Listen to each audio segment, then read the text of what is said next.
Roma 4:18-22.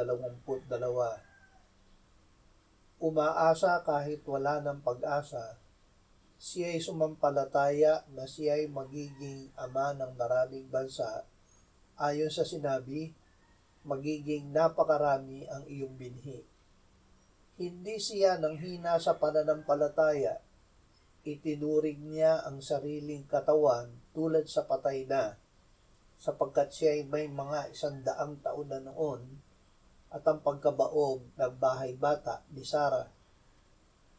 Gayunman, hindi siya nag-alinlangan sa pangako ng Diyos sa pamamagitan ng di paniniwala, kundi pinalakas siya ng pananampalataya habang niluluwalhati niya ang Diyos at lubos na naniwala na kayang gawin ng Diyos ang kanyang ipinangako. Kaya't ang kanyang pananampalataya ay ibinilang na katuwiran sa kanya.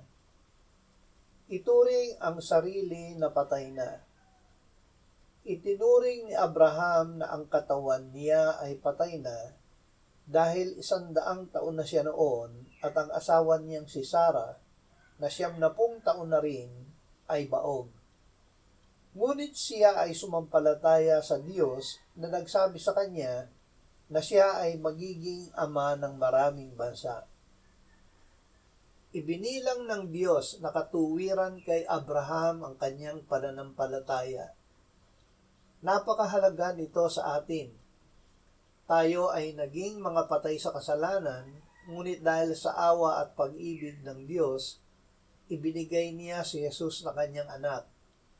Si Jesus ay namatay para sa ating kasalanan ng minsanan, at siya ngayon ay nabubuhay sa Diyos. Ang pananampalataya natin kay Jesus ay ibinilang din ng Diyos na katuwiran sa atin. Kaya't ituring nating tayo'y tunay na mga patay sa kasalanan, ngunit mga nabubuhay sa Diyos kay Kristo Jesus.